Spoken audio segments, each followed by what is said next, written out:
Oi gente, tudo bem com vocês? Eu sou a Gabriela, essa é a Johanna e hoje a gente vai falar um pouquinho sobre o poder da tipografia. Na conversa de hoje, a gente não vai focar muito na história da tipografia, e sim no uso dela no nosso dia a dia e como ela pode comunicar exatamente a mensagem que a gente deseja nos nossos materiais.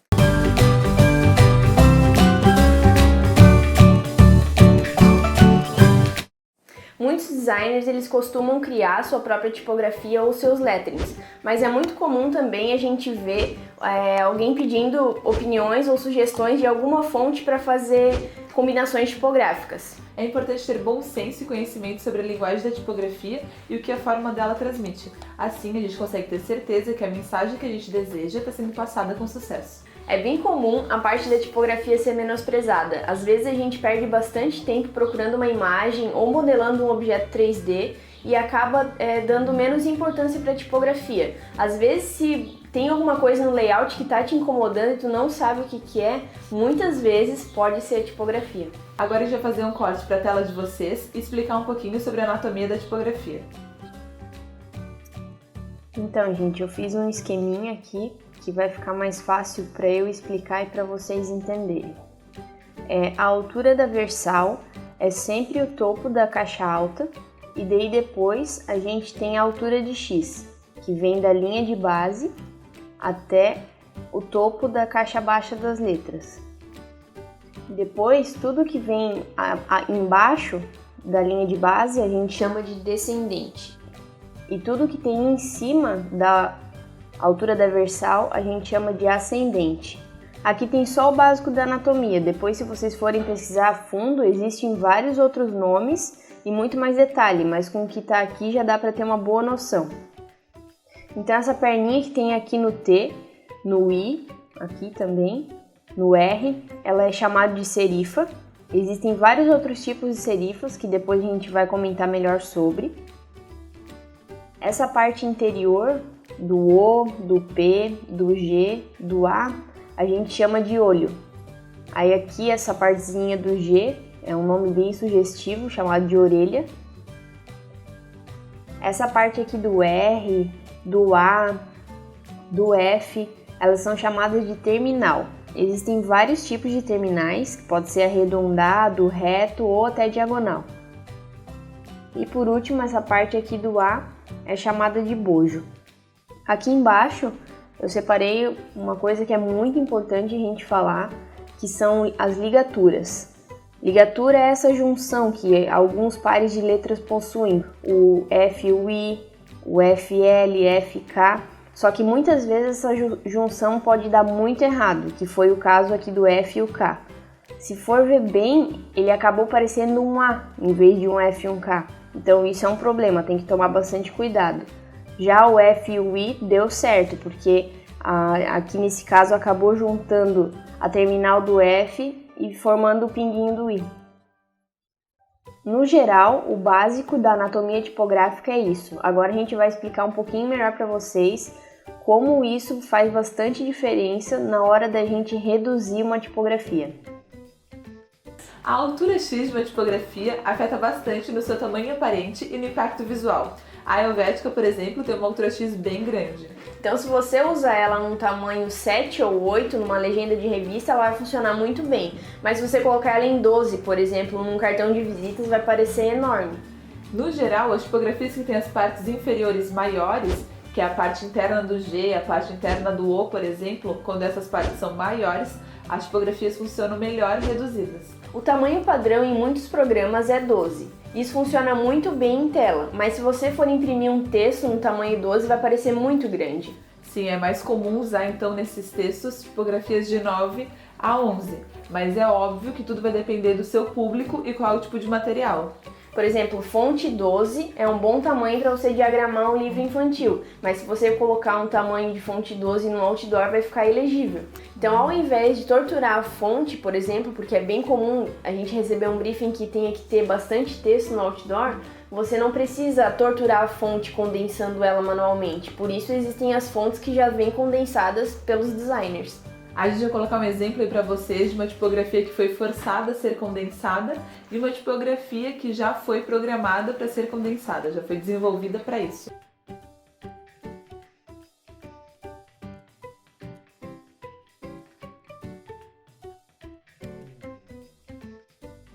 Então a Gabi já comentou com vocês sobre prestar atenção em qual meio vai ser aplicada essa tipografia e qual é o público-alvo.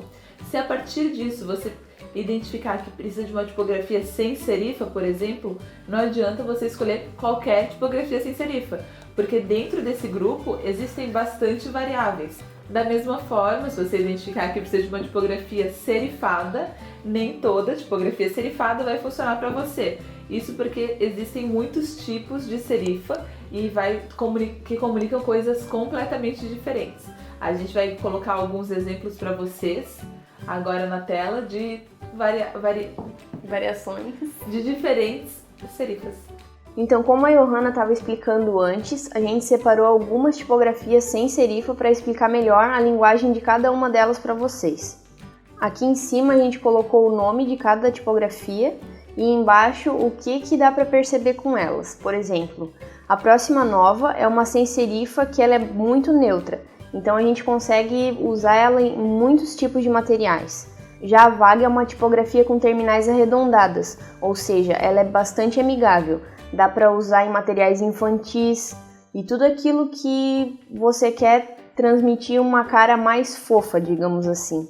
A Cartoonist já tem uma cara mais de brincadeira, que é tipo a Comic Sans. Elas foram feitas para utilizar, como o nome já sugere, em materiais cômicos, ou seja, esse tipo de fonte é bem específico, tem que tomar muito cuidado, porque só vai funcionar com esse tipo de material. Convite de aniversário de criança, coisas desse tipo. A Quicksand ela é uma sem serifa de terminais arredondadas também, que além de amigável, ela transmite uma leveza. Então, se você quer fazer um layout mais minimalista, comunicar uma mensagem leve e elegante, a Quicksand pode funcionar muito bem. Já a Futura, que é uma tipografia geométrica sem serifa, ela não é tão neutra, então tem que tomar bastante cuidado no material que a gente vai usar. Tipografias geométricas, o A geralmente é dessa forma aqui, muito parecido com o O. Então, se escrever um bloco de texto muito grande, é perigoso a gente confundir o A e o O, então tem que tomar cuidado com isso. E a Cosmonaut é uma fonte que tem bastante personalidade, que é outra coisa que a gente tem que tomar cuidado. Não dá para usar em qualquer material, não dá para escrever textos muito longos, porque é muito difícil de ler. Então, a gente recomenda usar esse tipo de fonte mais para título, para uma palavra curta, que seja fácil de entender. Agora vamos para as tipografias com serifas. Aqui nas serifadas a mesma coisa. Não é porque você precisa de uma tipografia com serifa que todas vão funcionar. Por exemplo, as serifas que são mais largas aqui, mais quadradonas, elas são chamadas de slab. A Museu Slab é uma fonte bem pesada, então você pode usar ela para algo que você quer chamar atenção. Já a Trajan é uma serifada muito charmosa, até na Descendente do Que a gente consegue perceber que ela é uma fonte bem elegante, que é muito recomendada para títulos. A Rockwell é uma tipografia slab, ela é bem dura, então não dá para usar em muitos materiais que sejam orgânicos, que acho que não funciona muito bem para isso, e é bom que ela tem vários pesos. Igual a Museu, ela serve para algo pesado, mas também muito duro. E não é porque é slab que não pode ser amigável. A Schlange é uma tipografia de terminais arredondadas que ela já pode ser utilizada para materiais um pouco mais leves, não é tão dura e nem tão pesada quanto a Museu e quanto a Rockwell. Então a gente consegue ter mais versatilidade com essa fonte. A Hilton Serif é uma serifa mais quadrada e ela é bem leve. Então tem que acabar tomando cuidado também, porque se você for reduzir muito no material impresso, por ela ser tão leve, tão fina, isso é perigoso, é capaz de sair com a impressão borrada. Essa fonte a gente consegue utilizar para algum subtítulo de um editorial de moda, por exemplo, já que ela é bem leve e charmosa ao mesmo tempo. E aqui no final tem a Goku. Ela tem um desenho mais personalizado, então tem que tomar cuidado para não escrever textos tão longos com ela, porque vai acabar dificultando a leitura, então a gente recomenda usar para títulos. No geral, tipografias serifadas elas são muito elegantes. É bem comum a gente ver bastante em editoriais de moda, títulos, convites, mas nem sempre toda serifada vai ser para esse objetivo. Tem que cuidar bastante com a mensagem que ela está transmitindo. Agora a gente vai falar um pouquinho sobre ajuste entre letras e entre palavras. O kerning é o ajuste entre duas letras. Então, se a gente não tomar cuidado, um conjunto de letras podem ficar com espaçamento muito estranho se a gente não ajustar. Isso acontece com letras tipo o L, o T, o V, o W e o Y, porque essas letras em específico e algumas outras possuem espaço vazio em volta delas. Então, se tu combina duas letras com esse espaço vazio, elas vai causar uma falsa impressão de separação. Por exemplo, uma palavra que tem duas dessas letras com espaço vazio combinadas vai parecer duas palavras, porque vai causar ali um espaço. Toda tipografia já vem com um kerning pré-estabelecido pelo designer que a criou, mas a gente consegue selecionar as opções lá no software que a gente está utilizando e setar o kerning manualmente ou escolher entre óptico e métrico. A gente vai deixar o botãozinho aqui para você saber aonde ajusta isso no software que você está utilizando. Se você usar a opção métrico, você vai ajustar com as informações que o designer já programou para aquela tipografia. Só que nem sempre o designer que fez deixa isso bem resolvido. Então, às vezes a gente escolhe usar o kerning métrico e fica um espaçamento super estranho.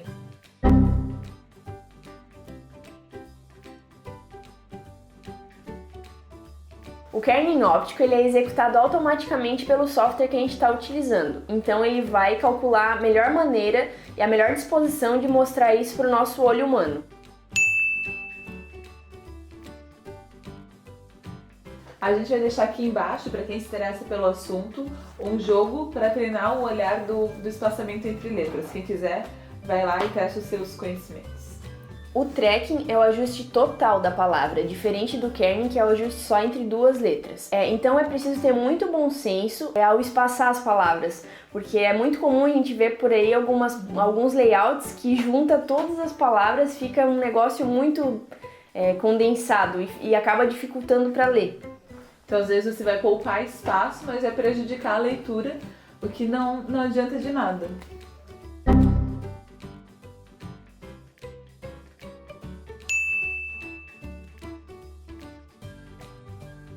Agora, a gente vai falar um pouquinho sobre o espaçamento entre linhas. Geralmente, já vem pré-definido que o espaçamento entre linhas é de 2 pontos a mais do tamanho da fonte. Então, por exemplo, se a sua fonte é tamanho 12, o entre linhas vai ser tamanho 14. É preciso tomar bastante cuidado ao aumentar muito ou diminuir entre linhas, porque isso, além de ser prejudicial esteticamente, prejudica a leitura. Então pode ser que quando o usuário está lá lendo um livro, ele vai se perder entre uma linha e outra. Sobre alinhamento de texto, também existem algumas opções. Textos centralizados geralmente são utilizados em convites, folha de rostos e para textos curtos. Mas também tem que tomar cuidado para não centralizar textos muito longos, porque isso também acaba prejudicando a leitura. Textos justificados são normas em alguns casos e também são muito utilizados. O cuidado que a gente deve tomar é para não criar os ditos caminhos de ratos, que são aqueles espaços em brancos muito grandes entre uma palavra e outra. Nesses casos, você pode optar pela hifenização, mas lembre-se de verificar se no seu software está setado a língua portuguesa. Se estiver em inglês e você hifenizar, ele vai hifenizar a palavra na parte errada, não vai dividir por sílabas corretamente. Agora a gente vai cortar aí para a tela de vocês e falar um pouquinho sobre combinações tipográficas. Aqui a gente fez 2 tipos de combinações tipográficas, uma entre pesos da mesma família e outras com tipos bem diferentes. Aqui foi utilizado a família da Gotham para fazer sua combinação, porque é uma família que tem bastante variação de pesos. Então, no geral, para fazer as combinações tipográficas que sejam entre os pesos da mesma família, é legal que uma seja mais fina, outra mais robusta, para a gente gerar o contraste entre as palavras e dê para entender perfeitamente. A gente pode brincar com o tracking, espaçando um pouquinho a palavra, brincar com o movimento, que são as fontes itálicas, e sempre cuidando para ter bom senso, para a gente não deixar muito espaçado, uma linha e outra, e nem muito junto, que senão fica um bloco de texto muito pesado e acaba ficando não harmônico e também não dificulta bastante o entendimento. Aqui desse lado a gente fez uma combinação com famílias totalmente diferentes. Aqui uma serifada, aqui uma script, aqui uma sem serifa mais pontilhada, que é a quicksand, e uma slab aqui no final.